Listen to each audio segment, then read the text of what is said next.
వనపర్తి జిల్లాలో ఈ రోజు నుండి ప్రారంభమైన 10వ తరగతి పరీక్షలను ప్రశాంత వాతావరణంలో పగడ్బందీగా నిర్వహించాలని జిల్లా కలెక్టర్ తేజస్ నందలాల్ పవర్ సూచించారు. సోమవారం జిల్లా కేంద్రంలోని ప్రభుత్వ బాలికల పాఠశాలలో నిర్వహిస్తున్న 10వ తరగతి పరీక్ష కేంద్రాన్ని జిల్లా కలెక్టర్ తేజస్ నందలాల్ పవర్ ఆకస్మికంగా తనిఖీ చేశారు.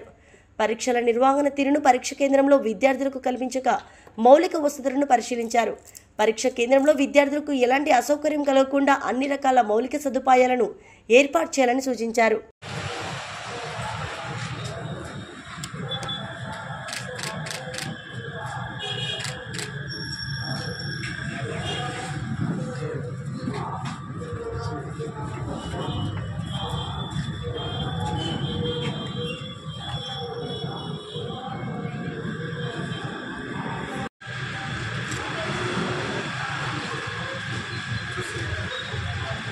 No.